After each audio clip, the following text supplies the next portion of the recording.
Hi, everyone. Welcome to Compliance Conversations this Thursday evening. Thank you for joining the conversation, and for those of you who are going to join us somewhere along the line, I'm very appreciative of that. I'd like to welcome my guest. I know you've seen the flyers. It's Bonginkosi Ntabeni, and he's a CA and very much passionate about the world of finance and sharing knowledge and educating people about financial literacy. And this is what we're here to talk about today. So thank you for joining me, Bongi, to have this hopefully stimulating conversation. I hope so too. Thanks for having me on the show, Kudzai. Is it a show? Is it a podcast? Yeah, but then it's good to be We'll here. call it a show. We'll call it a show. All right, It's fine. cool, It great. sounds a bit more glamorous. All right, that's fine. I think maybe just at the beginning there, I'm a CFA charter holder, not a CA, but I can understand. I can I can understand the confusion. CAs are a lot more popular and famous. So.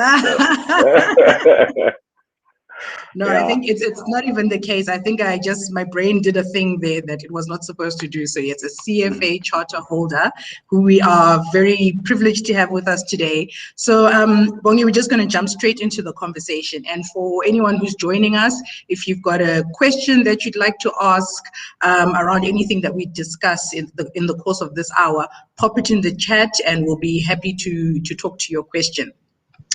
But before we jump into that and start looking at people's questions, financial literacy, financial wellness, why should we care? Why is it important for us to care about our money and what we're doing with it? Yeah, I think you will hear many variations of the story of how your money is probably the longest relationship you ever have, and how like money is a tool and an avenue for expression. So if you're not financially literate, you probably are not going to be able to express yourself properly, purely because we express ourselves through money, be it the way we dress, what we buy, what we consume, how we care for people. We need money to do that. So I think money is a subset of who you are, but it's a very critical subset because that's actually how we then get to know who you are. So that's why it's important for you to be financially literate so that you actually can deliberately manifest in the world. If you're not, then you have a situation where life happens to you and you end up running the risk of having this whole victim mentality or whatever else it is. So you'll do yourself a great favor by just understanding how these things work so that whenever you want to do thing X or thing Y, pay fees, go on holiday, you actually know how to go about doing that. So I think that's probably why it's important, which is why I would not necessarily want to divorce financial literacy from knowing yourself. I think the starting point is actually knowing yourself. And then you can move to the what then do I want to do? How does money and financial literacy fit into that? Okay, but when we talk about financial literacy, and I'm going to expose myself here a little bit, my first thought, as I was coming up and growing up, financial literacy, I translated that to, okay, that means I must know accounts and balance sheets and all of that sort of thing. And I don't want to speak for all compliance people out there or legal people out there, that was just not my strong suit. I felt very intimidated by it. And I'm like, okay, so this thing of financial literacy, do I now have to go and do a course and all of that sort of situation? So, just talk to me a little bit more about, so what actually is it when you say someone is financially literate? You can start by understanding how much change you should get. I think that's a great starting point. Yeah, if you can do that, I think you're okay. You don't necessarily have to go into analysis of corporates and the like for you to be financially literate. I think at a very base level, it is understanding what a certain action will result in, and then deliberately trying to influence that. So, for instance, if I spend this $3 on this Coca-Cola, what will that mean? It means I have $3 less, but I've enjoyed the Coca-Cola. And then, okay, can you then say a week later I spent that $3 on the Coca-Cola and actually acknowledge and record that? If you're doing that, you're already quite literate, just by the fact that you know what you're spending on, you're intentionally spending on it, and then you can track and report that, right? But then it then broadens from that to actually going from a place of I understand change to I now want to actually move in a certain direction. So at a very base level, it's actually just understanding the action and the reaction around money, right? And then it can then go very complex to how do I play around with whatever is in the finance world to bring about what I want. So at a very base level, I'll say it's understanding the action and the reaction around money. If I spend today, I don't have money to spend tomorrow. If I spend $10 today and yet I made $5, it means I owe someone $5. If you can start at that level, then you're on your way. So financial literacy is being deliberate for me around money and what it does for you and what you do with it. And then you can then go on to say, how then do I actually achieve goal X or goal Y? And then you start then educating yourself around, well, this means that in finance, $1 today is probably better than $1 tomorrow. But then if I defer getting that $1 today, how much should you give me so that I get that $1 tomorrow? So now that's you now understanding that if I don't buy my Coke today and I hold on to my money, what should you give me for not having the Coke today? But then it started with that very simple, I want a Coke or buy it today. To no, I want a Coke, but I will not buy it today. If I buy it in 4 months, what happens to my money in the interim such that I get a Coke and something else in 4 months? So yeah. So it's really about being, excuse me, it's about being aware, like being awake to, as much as you can be awake to, your life goals and how you want to develop your career and, anything else that's going on in your life. You also need to have an awareness about your money. How much is coming in? How much am I spending? How much am I saving? And if I'm spending and having a goal at a particular end, is that saving contributing to that goal, or is it taking away from that goal? And then learning how to then play with your money to make it work for you as much as possible is like now when you're talking about, beyond just being aware, but now actively managing your money. Did I say, am I showing awareness? So you've taken that model and then you've like blown it up, right, to a very macro scale. So here the transaction was $3 and a Coke, but then your life is more than buying a Coke. So yeah, you probably would want to start at the top and say, actually, my life is about educating my kids. My life is about giving back to society. My life is about traveling. And so then you start right there by understanding yourself and all the things that you need to do. And then you then realize the things I need to do need money to be achieved. And I'm probably making X amount of money. And the X amount of money I am making is literally linked to myself. So if I do not work, I'm not making money. Then you ask yourself, can I make that much money, right? So you start with that problem set at a very high level now before you break it down into the Coke transaction. And then you can distribute that around whatever it is that means it means to be kudzai, what it means to be kudzai today and what it means to be kudzai in the future, right? What it means to be kudzai tomorrow and 6 years from today. And then you conceptualize that, and then you then break it down into probably what you exercise, diet, and your finances. And then when we come into the finances now, you need to be well aware of what you're doing and why. Yeah, so, no, for sure. And I mean, and I know we were talking offline before we went live, and I was saying, back in the day, it was one of those things where, if it wasn't for my pension, my salary literally would come in, I would pay my bills, rent, whatever it was, and then whatever was left, I was like, okay, let's have some fun with it, And, then one day I'm like looking at one of these online calculators, and I shared on one the other day on social media, and I got like this shock of my life in terms of, oh my gosh, I need to get my act together in terms of my money, because the future requirements versus my capacity to earn and all of that sort of stuff were not going to be in good shape had I carried on that mindset of just, money in, money out today and during the month. So it requires a decision to be made. Yeah, Yeah, exactly. And I think now you then really get into the beans of the whole situation, right? So now we've conceptualized who Kudzai is and Mhm. what she wants to achieve today, tomorrow, and hopefully in 60 years' time. And then the question is how do you go about achieving those goals, right? So Mm. now you then have a situation where you start working, and if you're like me, you used to say when I'm done with grade one, I'm going to go to grade two, then I'm going to go to grade seven, then I'm going to go to A level, then I'll do varsity, and then I'll have a lot of money, right? And that's And then you got and there and that's you're like, what happened? right.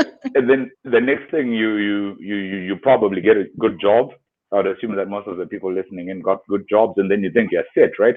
And then money is going into your pension, and so you think, okay, fine, the organization is doing something to look after me, and then you blow whatever you have, right? If you're fortunate Mm. enough to have a structure that already demands that you spend X amount of money to meaningful things every month, then you won't necessarily blow everything. But Yeah. if you don't have such a structure already, then you run the risk of blowing everything on pretty much things you will not be able to identify later on, right?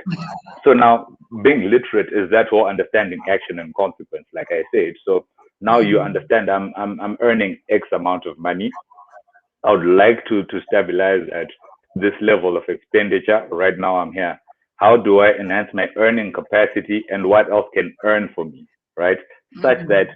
I can generally consume at this level and be creating some extra value, right? That's where that comes in. And it goes further than that because a lot of people, if you are exposed to the Zim hyperinflationary cycles, you probably had a good job.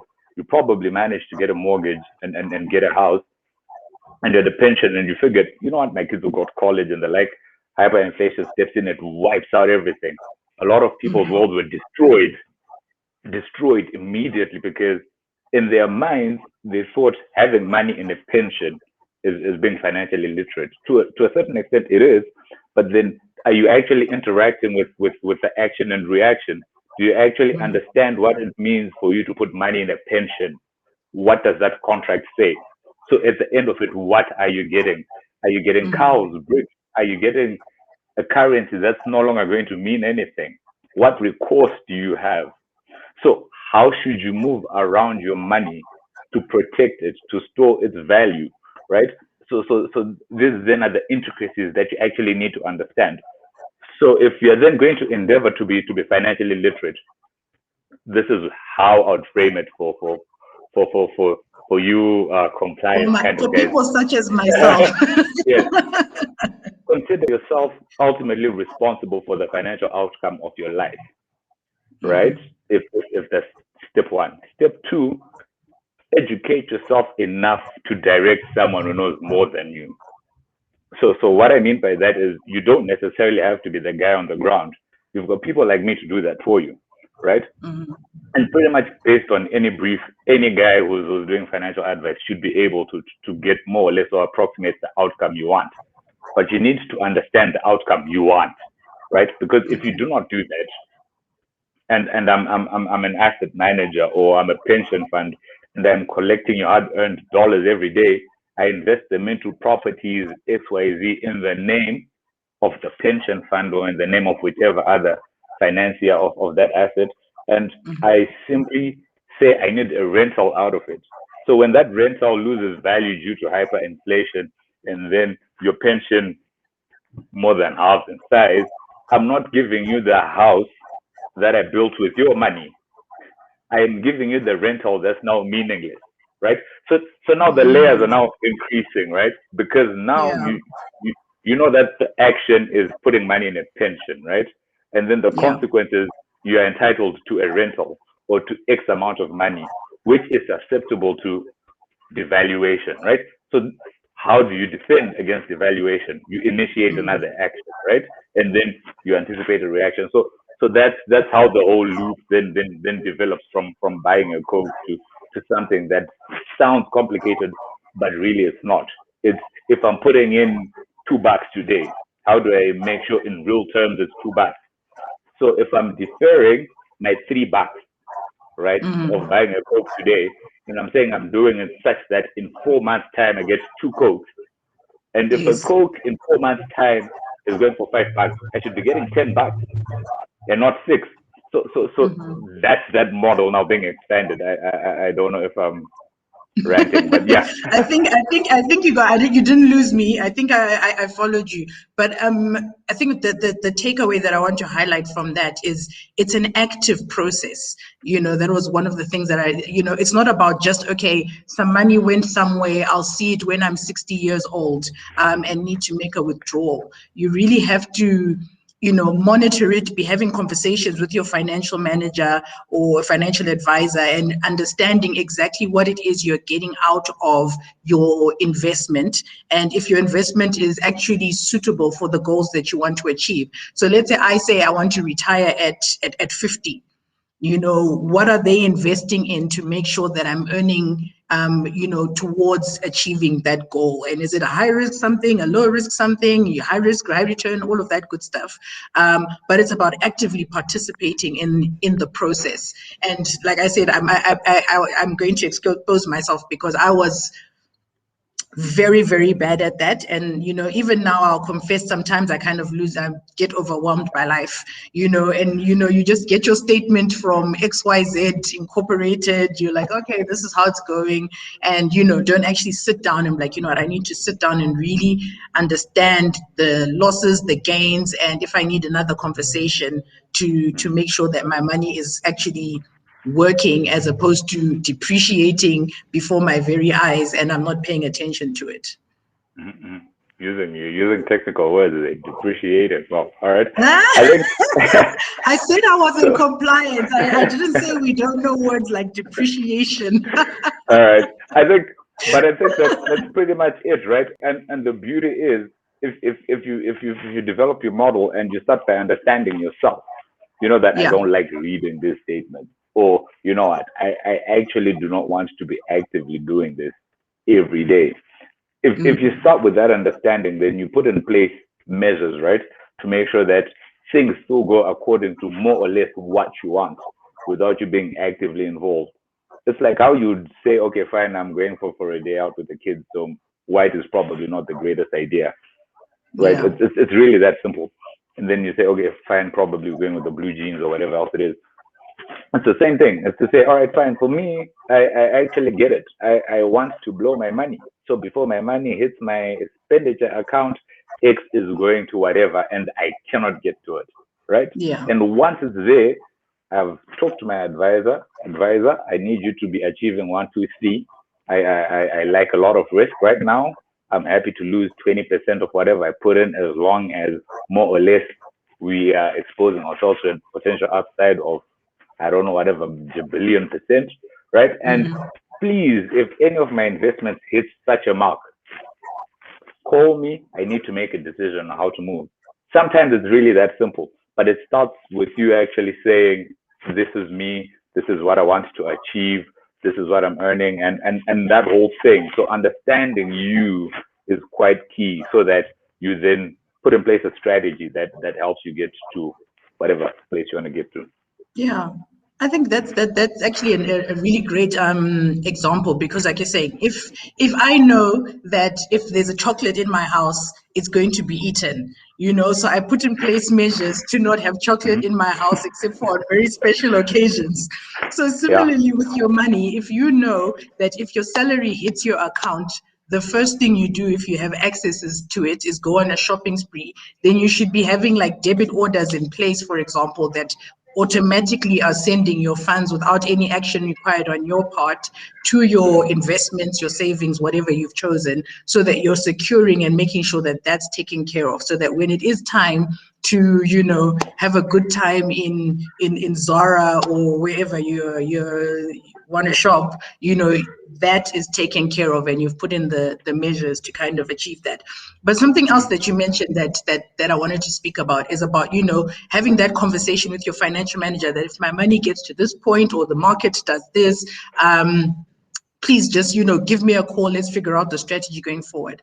I think a lot of people probably feel like that interaction with the financial advisor is something that's reserved for potentially people who are dealing with high net, millions of dollars. Me with my 1,000 Rand debit order a month or whatever into the account, is my financial advisor even going to be worried about giving me a call because, XYZ happens? So, in terms of, having that confidence to go in, whether you're dealing with millions or thousands, what can a person do to just make sure that they're, taking the necessary actions so that one day they are that person who's got the millions that need to be managed, because you're starting somewhere, right? Yeah. So, okay. Honestly, you're going to be hard pressed to find a financial manager who's going to be talking to you for over 1,000 Rand. I think we need to start there. But not to say that you do not start. Example, yeah. So any small amount, like look, any small amount. So when you're looking at technically dealing with finances for individuals, right? Remember, there's a limited amount of people who are doing this, and if they're on a percentage, that the more amount of money you have, the larger the 2% of the thing is, or whatever else it is. So what you will find is within a certain income bracket, you are boxed, right? You're boxed into this product, which more or less you all just don't have a lot of discretion. But to be fair, that product will have, before you invest in it, it will have those things in place. It will have what happens in the event of that. These are the risks. This is what you should look out for. If the monetary policy says X, Y, Z, it means this for you. So those will be there. You probably cannot customize them. So the thing then would be to understand what that product means, right, before you buy into it, because ultimately the product is supposed to protect you and still achieve your goal without you being actively involved in it. Because after all, we've bought 1 million of you with 1,000 Rand, right? So it's 1,000 million. Is that a billion? So now it's 1 billion Rand. So it makes sense, right? But then it's 1,000 Rand for an individual. So I cannot have 1 million people with 1,000 Rand calling me, right? Yeah. But then they need to understand what we agreed when they signed up, right? That this is how it will act. This is how it will move. So then your responsibility is to track if your manager is doing that, and then to call them if they are not, right? And then as you move along the wealth ladder, then they might have happy, because right at the top you actually have businesses dedicated to a single person's money, like a whole team, right? So it changes, but then it does not then take away your responsibility to understand what certain things in your environment mean for your money. And I think on that whole thing, I also want to talk about something that's quite important. That's when you take a loan from a bank and you cannot repay, because this could probably happen. The best thing you can do for yourself is go to the bank and talk to them before you default, right? Businesses restructure their loans all the time. It helps their credit rating. It takes a knock, but it's not as bad as if they default. Individuals think it's taboo to go to a bank and say, guys, I said I want to give you $100 a month, but then let's talk about how we make it 70 Rand a month, right? Yeah. It's a better conversation to have, and they can do that for you before you owe them $100 which you didn't pay, right? So you really should not be deterred from going to talk to the bank or your advisor about your money. Go and talk to them about it, because it's eventually that money will accumulate, right? And more often than not, if you luck yourself into money, I think we all know the stories of people who win the lotto and then they are broke like 3 years later. Yes. It's because their behavior has never changed. We've also heard of stories of people who have lost millions and then they make them back. It's because they have a pattern of behavior that's generally going to increase their chances of making money and keeping it. So you're better off just having that attitude from the get-go. Yeah. And I mean, there's this show on television, to your point, that just boggles my mind. It's about people who have received lump sums of money, like millions of rands, and like next year it's all gone. And it just actually shows that it's not about how much money you receive or how much money you earn, if your behaviors, your underlying behaviors and mentality about money are not such that you can, grow that money, use that money wisely and make it work for you and make it last, you could have 100 million today. And if your money, your relationship with money is just bad, it will be gone tomorrow. So it's about, and which is again why I wanted to have this conversation. It's about whether you're starting in your career and you're earning, I don't know, 20,000 Rand or whatever every month, or 15,000. I don't know what salaries are looking like these days, let's say at an entry level, but let's say that's what you're earning.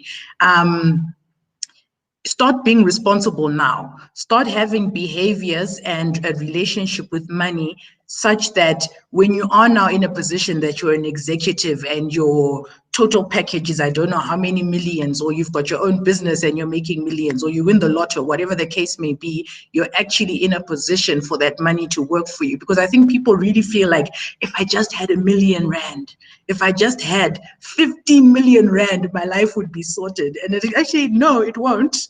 If you don't know how to manage money, it actually won't be Yeah, sorted. you could probably create more problems than you had before you got that money. So yeah. Yes, you're going to go live in a 20 million Rand house, buy a 20 million Rand house, which increases your expenses and maintenance, and then before you know it, you're broke. So yeah. Exactly. So I think that's the attitude people should generally have around that.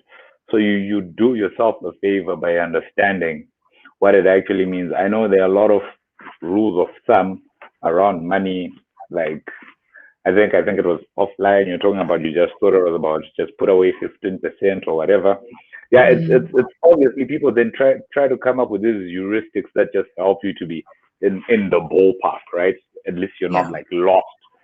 But the greatest thing you can do for yourself is actually just be very deliberate about your life and your life outcome. Because another thing that's quite interesting is that most of us are not going to be rich, honestly. We're going to be average or less, right? Probably the audience listening, probably they're most likely going to be middle class and higher than middle class, right? But then it's not everyone who's going to be like filthy, right? Uber wealthy, yeah. But then it does not mean that your life will not be great. It does not mean that you will not enjoy your life. It simply means that you need to understand what reality is around you. And the reality is, more often than not, by the time you die, you're not going to be worth 5 million American. You're not. But you don't need to wait until you have $1 million for you to go on a holiday with your family, for instance. You do not need to be worth 1 million to be able to educate your children, right? So then what do you need? You need those behaviors. You need to be deliberate about what you do, right? Such that you understand that, okay, fine, holidays are important to me. I am making 12,000 Rand a month, right? That's 144 a year if it's net. What holiday can I honestly say for my family and I, right? Fine. You work it out. There's a package there for you and your family. You get on a bus, you go wherever, you blow your 9,000 Rand on a 2-day, 3-day holiday. You have ticked a very important box in your life. You've gone on holiday, you've had quality time with your family, you've exposed your kids to something that's better, to something they can aspire to, right? Yes. On what you thought was a small amount of money. I also know stories of people who've had a lot growing up. Their parents had that job, X amount of money, and they've never been on holiday because it wasn't something that mattered to the family. And when the kids go away and the parents now have to retire, they're now saying to the kids, we took you to private school, you need to feed us, right? Because they were not deliberate about that. It just so happened that they lucked into a time frame where you could just go to work and pretty much do a kudzai before she was financially literate, pay your bills, blow it, pay your bills, blow it, right? And if the firm is going to be paying your fees, great. But the moment you are 60 or the moment you're 55, those guys will not promote their subordinates because they won't have a job. If they don't have a job, they don't have anything, right? It's because they were not deliberate, probably at an earlier stage, to say at a certain point in time, I will not be earning as much as I am now. Because remember, theoretically, you're supposed to start earning and then you plateau, right? Mm-hmm. And then you leave like the labor force. But remember, by the time you're at this level, you're used to spending like you're at that level. So you need Yes. something that's feeding you at this level after you're done. If you're not deliberate about that, you're going to hate your life post retirement, and then what's the point? Because now Then it's you have to face the dreaded downgrade, and I know amongst many people, downgrading for them is just like, I cannot fathom having to live in a smaller house and not drive a Jaguar. It's just like, and it's just like a death sentence for them. But for you to be able to have that lifestyle, it's you're talking about it now, you're doing something about it now. yeah, Otherwise, if you when you get to 55, you cannot sustain maintenance on a Jaguar, you cannot sustain a 6-bedroom mansion when you're no longer earning money, no matter how successful you were, if you did not plan for that eventuality. And I'm personally a fan of the school of downgrading. When I retire, I'm going to get a 2-bedroom house with me and my husband, and we're going to drive a tiny little car, and just keep it moving, because my personal, I guess, nightmare is to have my like my kids ultimately then having to not live their lives and achieve whatever they, obviously we're sacrificing and sending them to school and all of that, but then now they have to turn around and look after me. So when I think about my financial wellness and literacy, my goal is I need to be able to be self-sustaining in retirement, and to remain comfortable in that space. If everything works out and somehow I reach that upper echelon that you said, most of us won't reach that one up there, amazing. But at a bare minimum, I need to be self-sustaining. And I think it's very important, because you always hear about this thing called black tax, right? And I feel it's oh it's yeah. it's time. It's time to break the cycle, and if I'm going to break it for my kids, then that is my goal. But you know what? It's interesting. So two things. First of all, because you are deliberately saying you want to downgrade now, when you do so, it'll feel great, right? It Yeah. won't be like, oh my gosh, I can no longer afford to do X, Y, Z. I used to be able to do this. You have no idea how many people say that to me. I used to be able to, now I can't, right? Because you probably do not put yourself in that space. And then the second thing that links to that is the whole black tax, right? If you then consider a situation where, if we say most black people from Zim were starting from a low base, and then whatever the first generation did, the second was supposed to build on that. If the first generation were quite deliberate, they should then be able to say, we got to this stage, and this guy's at that stage, but we stay at this stage. But if you're not deliberate about that, if you sacrifice so that your child has a better job than you had, why then do you want them to have that better job, but then with the extra cost of looking after you, right? So you are probably not necessarily deliberate and honest to yourself about it.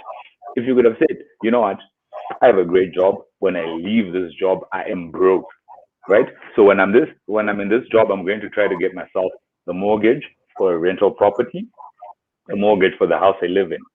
When I'm done living in the big house, I'm selling it off because I want to spend my money. I'm moving into the what I call the rental property, right? You put that whatever lump sum into an annuity, you're living your life, right? And you're happy your kids are doing whatever they're doing.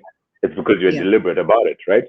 Not to have life happen to you. You can't have life happen to you. And that's what's going to happen if you're not deliberate about your money. I can almost guarantee it, right? You could probably be someone running a business. You're churning out $1 million a year. If you do not consider the fact that this is linked to me, if I am incapacitated, this million is not happening. You're still at risk. Yeah. Today you've got all this money, the next day you have nothing, right? So these are things that you actually then need to start looking at and thinking about. You could probably do the first thing on your own, which is, this is my life, this is what I want to achieve, this is what I'm about. And then the next level, go to your bank. Great starting point. Walk in there. I want someone to help me with planning my money. If you cannot go to a bank, there are so many asset managers, personal financial planners. In most jurisdictions, you can actually go on a regulator site and they'll actually give you a list of licensed people, so you know they won't necessarily be shady. Start from there. See what you can do about your life today. If you're 22, great. If you're 42, great. If you're 60, great. Do it now, right? If you haven't done better it, do it than now. not doing it. Yeah. No, that's fine. And I know in South Africa, it's almost part of your banking package that you can get is a free will and some financial access to financial advice and all of that situation. If you actually just pay attention to what your whole package offers you, you can walk in and say, I need to speak to someone about, getting my finances in order. And for them, it's more business, right? They're selling you more products. No one is going to turn you away and be like, you know what, we don't want to deal with you, because it's in their interests to help you. So it's just about exploring all the options that you have available to you, whether it's free resources or, like you're saying, you're going to an asset manager and they're going to want a fee and all of that good stuff.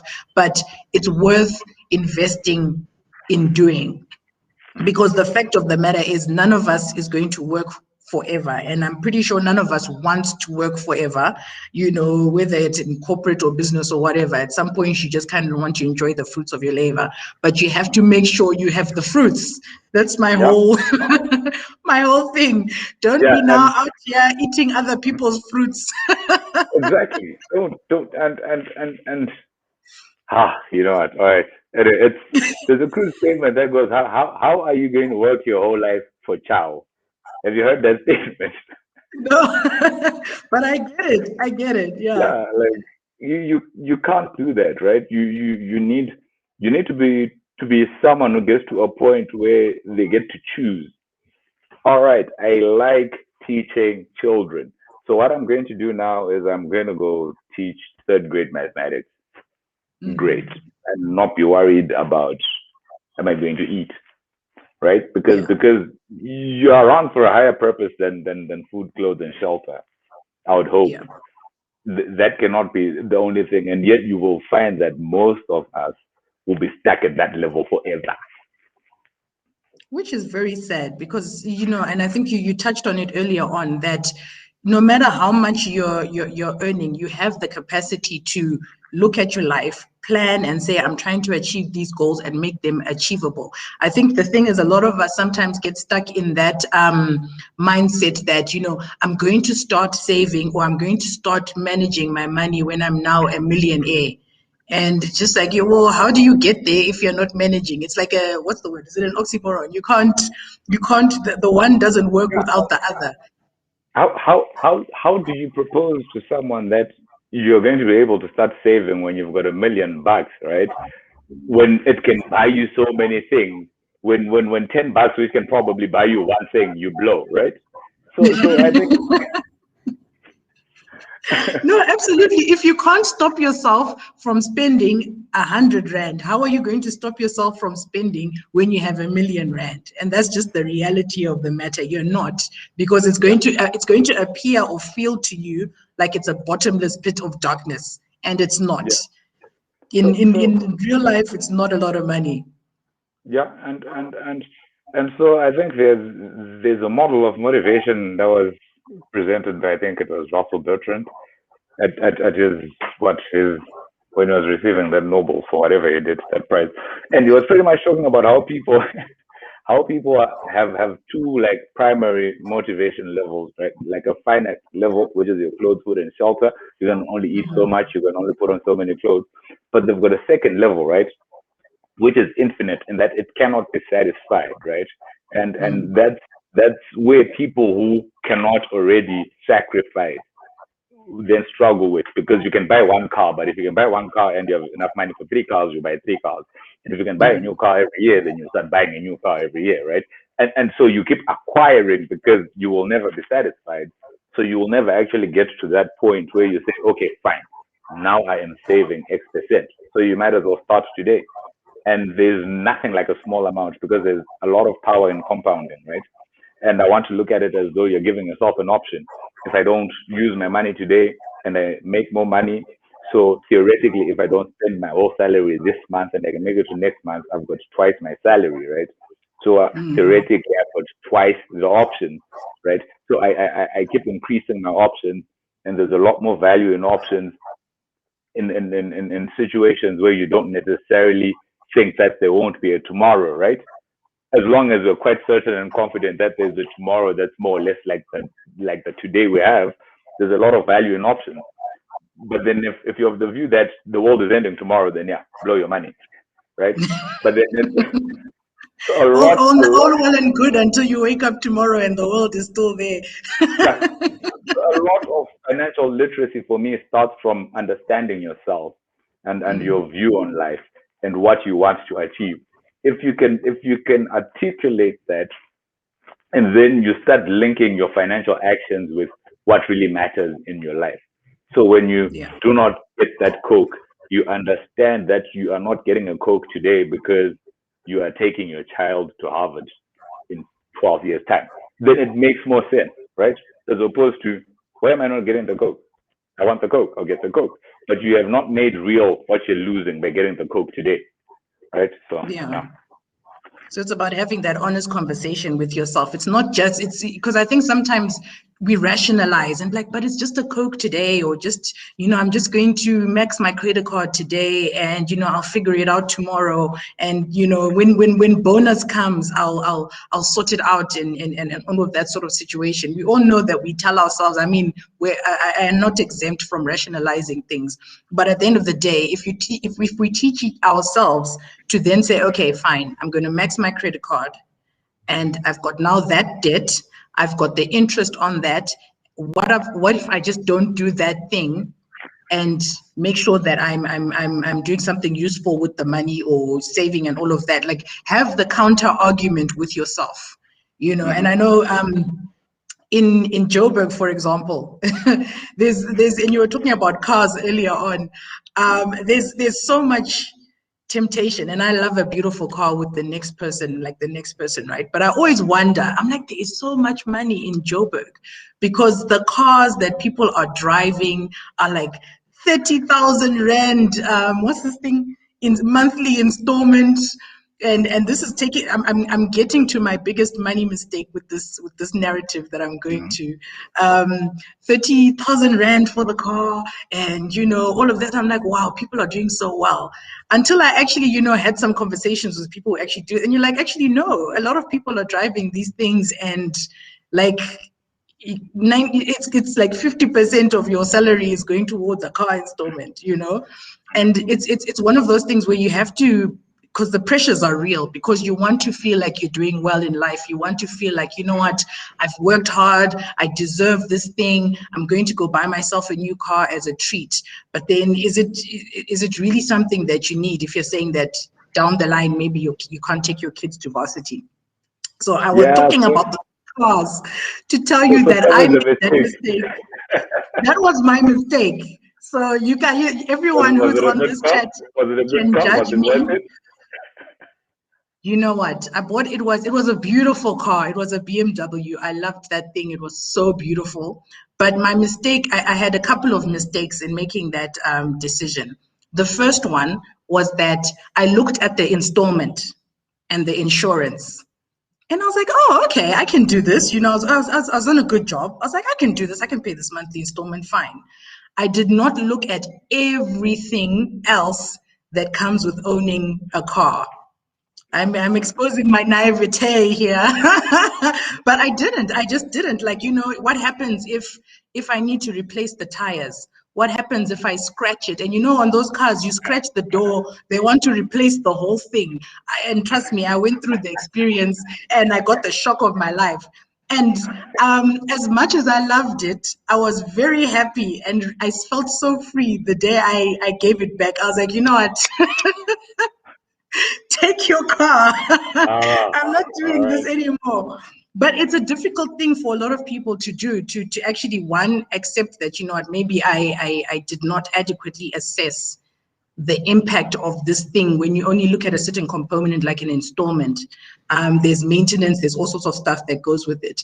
And then making that decision, we were talking about downgrading earlier, to be like, I actually cannot afford this car in its entirety comfortably so that if your tire bursts today, you're not sitting in your house with your hand in your head wondering what's going to happen. So I was just, it's a lesson I had to learn. And trust me, I still want to drive that car, a car like that one day, but I decided I'm going to drive a car like that when it doesn't hurt if something goes wrong with it. I can comfortably do it. It's not a thing. I'm looking at the comments, and Brian is saying, the car has social values, sis. So that's important too. You've got this. I'll say to Brian. It's actually quite interesting because yeah, go ahead. If how much social value is, it's actually quite important because when you look at not that I would buy one, not that I'm saying that was a great financial decision, but if it's a deliberate decision, right? If you understand yourself, so if you're going to look at like what Maslow and motivation, it's your physical needs, and then your safety needs, and then your belonging needs, right? It's quite important once you can feed yourself, you can clothe yourself, and you're safe to belong. So if you're a young professional who's at a fancy law firm or an investment bank, you want to belong, right? And that car is a way to belong, right? It probably drives a lot of that decision. So understanding that in itself is a great starting point to say, okay, this is where I actually belong, right? Or this is how I am going to identify and belong with the people around me. It's not going to be a car, right? And then you take away that social value. But if you're not deliberate about it, if you're not watching yourself, you're gonna get that car. And I think my mistake is actually kind of sort of similar. I I tricked myself, or I lied to myself that I wasn't making enough. I wasn't making enough money to be investing, right? So I was literally just spending my money. Why? Because wow. So if you're actually a professional in the finance space, I know you work for an investment bank, then numbers like 5 million get thrown around like it's nothing, right? Like, no, that transaction was tiny, it was 8 million. Right, great. And then you're thinking, 8 million is tiny, so why am I wasting my time with this peanut? Why am I worrying about this little 30,000 when people are talking about millions? Yeah, right. So then that was a mistake. I probably didn't do anything for my investments, and I also made the mistake of thinking, yeah, well, you know what? I'm probably going to work for the next 50 years. I can just write it out for the first 5 years, right? And then start later, because I knew I had to start, but then not knowing that my environment was actually going to get worse than it was when I started working. Had I started back then, I would have given myself more options now, right? So my mistake actually stays with me, right? It's like, right, yeah. It's not like me who could just get rid of the car. Yeah. So if you really want to get yourself into a space where you're actually aligning with what matters to you and what you should be doing, try a simple exercise. Literally record every buck you spend. Record it. And then at the end of the month, just you could even start by saying, 4 things matter to me. 1, 2, 3, 4. This matters to me so much so that I'll spend 20% on it, 30%, whatever. And then actually try to compare that with what you actually do. More often than not, those will not match unless you're very deliberate, right? And then you can start now realizing that by buying a Coke and a burger every day is adds up, right? At the end of the month, it adds up. That's 22 burgers, right? If you're going to work or whatever it is, right? Or take out lunch, or eating out 4 times a week, right? Or whatever else it is. It adds up. Then at the end of the month, you can actually say, what have I spent, right? That will not give me anything going into the future. What have I spent to make my future better, right? And then if 70% of your spend is doing nothing for your future, then what are you doing? Right? But then you don't necessarily look at it like that. It's, I needed that jersey. I needed those shoes. But then what have you done today to capacitate yourself to have more tomorrow? And so if you track your expenditure, if you create that framework, the third thing I'll say you should do is go see a financial planner or a financial advisor. Go, right? Because they're probably divorced enough from your situation to then say, okay, this is what you want to achieve, and start being clinical about it. I say that because even people I work with, even myself, right? We can't necessarily institute what we know on ourselves, right? I will look at a company and I'll say, all right, fine, there's no way they're going to do anything. They haven't spent anything on their capex in the last 5 years. It's capital intensive, whatever. This business is going nowhere. But I cannot look at my own balance sheet and say, I haven't done anything to improve myself in the last 4 years. It means I'm going to stagnate. I can't do that. But an advisor can do that. They'll ask you those questions and they'll be like, so what have you done for yourself lately? So yeah, I think that will probably be key. Yeah. No, I love that suggestion that you had of tracking your expenditure, because sometimes you just need to be confronted with the reality in black and white. Like, I literally spent 2,000 Rand on takeout this month. Does that even make sense? Or I literally, bought 5 pairs of shoes and this is how much it costs. And I think when we're confronted with the reality of our expenditure, we are more able to just, realize that this is not working, and this is just you. Sometimes, the shoes are still sitting in the cupboard unworn, but you gave into that urge when you were in the store, and you start to really interrogate your motives, and why you need. And I'm not advocating that people must be walking around in tatters and not get a new car if it's something that you need. Your car is not working anymore, something like that. I'm not at all advocating for living to the point of being super frugal and uncomfortable. But we all have to get to a point, I think, where we are being honest with ourselves about what we are doing with our money, and how it's going to serve us in the future, in terms of just being financially free, I guess, at the end of the day, and saying, and whatever that financial freedom means to you, whether it means you're self-sustaining, whether it means you're a billionaire or whatever. I think being financially free for me, I think I need to say this so that maybe 1 or 2 people actually take this. Being financially free is being able to be the you who you really are, right? Yeah. At every point in time, not in the future, at every point in time. If I have 12 bucks today and I love doing 12 different things, which things am I going to do now with the 12 bucks and capacitate me to do more of the same things as future me with more money? If you can do that, if you set yourself up for always doing what matters to you and capacitating yourself to do more of what matters to you, then you're financially free.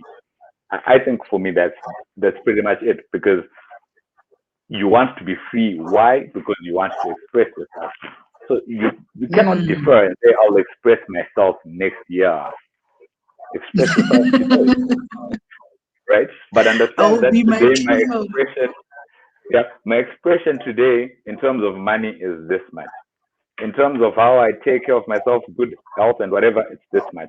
Exercise, whatever, it's this much, right? Because you're not just your money. I really need to stress that you're not just your money, right? The money part is just the tool, right? So if you understand that, you incorporate your current tool set as you improve it to express yourself some more, right? So I think that's what being financially free is. And if you can do that and you can be deliberate and say, my financial freedom means I spend X amount of money on shoes every month. If it's intentional and it's on purpose and it's fitting into your plan, great. Just don't have stuff happen to you. But then you're like, oh, I had no idea. No, be quite deliberate. Be like, you know what, guys, stop the future, right? I'm here for a short time. I'm here for a good time. And then we know that's what you do, right? Yeah. You can't have situations where you think you're going left, yet you're going right. So I think, I hope I've really emphasized that, because then everything else will follow. And I think it's even for me, who I thought I was in a different place. You've given me a lot of food for thought and stuff to think about some more. So when someone is saying, okay, I've listened to this conversation with Kudzai and Bongi, and I want to go deeper, I want to learn more. What are some of the things you would recommend in terms of resources, tools, things like that someone can quickly go on Google or YouTube or whatever, And by the way, Bongi's got a platform of his own that you guys can subscribe to, and I'll put the information in the description so that you can learn a lot more from him and get his gems. But what else can you recommend to people who want to go in depth and are like, okay, I need to get serious about my money and my financial future? All right. I think if you have absolutely no exposure to the world of finance, a great starting point is, I think I read this book when I was in high school, Rich Dad Poor Dad.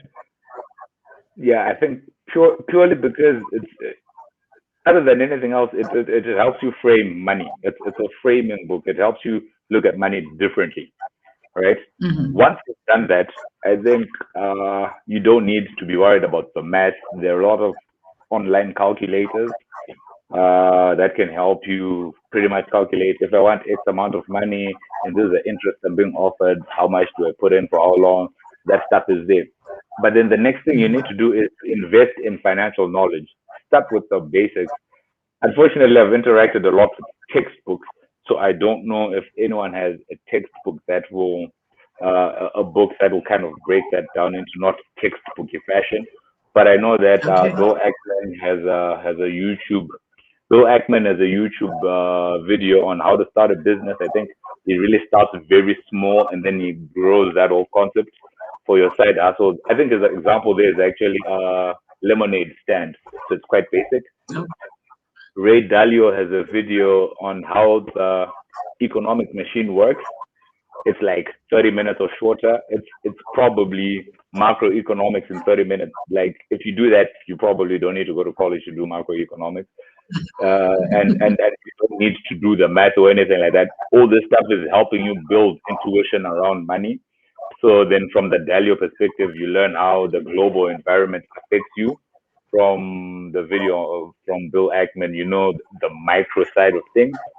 And from Rich Dad Poor Dad, you're probably going to learn how to frame money and how to interact with money as an individual. I would add one more book, but then it's not a financial book, but it's quite important. I think it's quite key because it will help you understand yourself and not lie to yourself. That's 12 Rules for Life, An Antidote to Chaos by Jordan Peterson. So I think if you do those, then you can develop your own curriculum from there. I think you should be fine. Awesome, thank you. And what I'm going to do, I'll put that information in the description as well, so that everyone can easily reference it and look further. But yeah, I mean, I think we are at the end of our conversation. There's a couple of minutes left, and Really? I just think yes, it's been fun. I know. Time flies when you're having fun. I actually thought we're halfway. Yeah, no, alas, we are, 2 minutes left to the time. And as usual, I just want to be respectful of everyone's time, so we won't run over. But essentially, as an overview in terms of, what we've discussed, it's about self-awareness and being honest with yourself. Whatever your goal is, it doesn't have to be the same as my goal or Bongi's goal. Your individual goal, identify what that is. If it's YOLO, then it's YOLO, and you live with the consequences of of that. But if you're saying that you want to have a lifestyle and the income to support a lifestyle that makes you financially free, then there's certain things that you're going to have to do about it. And there's been the recommendations in terms of resources that you can use to equip yourself, and don't be intimidated. I know I was. One more thing on the resources. I think CNBC right now is running something called Invest in Yourself, because it's Financial Awareness Month. So if you go on CNBC and then go invest in yourself or something of the sort, they've got like a tiny curriculum they're running. You can also do that, but I don't know if it'll be there after the month. So, but yeah.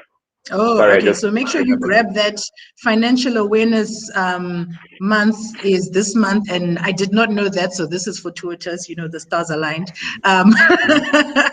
But yeah, just guys, don't be intimidated by the thought of, you know, having to educate yourself a little bit more on finances. It will serve you well in your future, but you have to put in that work, empower yourself so that you can ask the right questions and make sure that whoever's managing your money is managing it the way that you need them to manage. And Min 9 Tights is saying, how do we access Bongi's platform? Please, Bongi, do you want to let them know how they can find you and all the details? All right. I think you will say you can subscribe to my channel. It's under my name, Bonginkosi Ntabeni.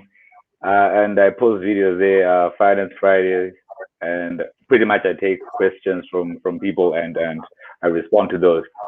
So you can pretty much put your question there, or if I'll take time to try to create slides and try to break it down into something that you can consume and immediately implement. So yeah, and I think Kudza is going to share the link in the description. So yeah. Yes, I will put all that information for everyone to be able to access. And Brian is saying, is he the one who does Finance Fridays on a Sunday? Lol. Yeah, it's on a Sunday. No, that's awesome. So I think we're going to call it a day. Any last words or any last thoughts that you want to share before we say goodbye? Yeah. Whatever money you have, let it work for you. Yeah. Be deliberate about it. Let it work for you. You don't necessarily have to have $1 million. Just be deliberate about it. Some for today, some for tomorrow. Increase your capacity. Understand the action and the consequence, and you should be fine. I think you should be fine. Beyond that, you can actually get people to sort this out for you. So go out there and be the best you. Be the best you that you can be, and one that's not broke in the future. All right. Exactly. Thank you so much for your time, Bongi. I really appreciate everything that you've shared. I think it's such a valuable and important conversation to have. We can't act like money is just not, it's just going to happen to us. We have to be intentional about it. And that's my main takeaway from this. So thank you so much for sharing your knowledge and insights with us. Guys, the video will be up on the channel. Bongi is also going to share it on his platforms, and I will share all the information so that you can start empowering yourselves. But thank you so much for being a part of Compliance Conversations, and I will be calling you. I have your number. I will be calling you for free advice. That's cool. Thank you so much for inviting me. No, it's an absolute pleasure. Thank you so much. So everybody, thanks for joining this conversation. Enjoy the rest of your evening. And, I'll keep you posted on the next compliance conversation that's coming up. It's going to be another good one.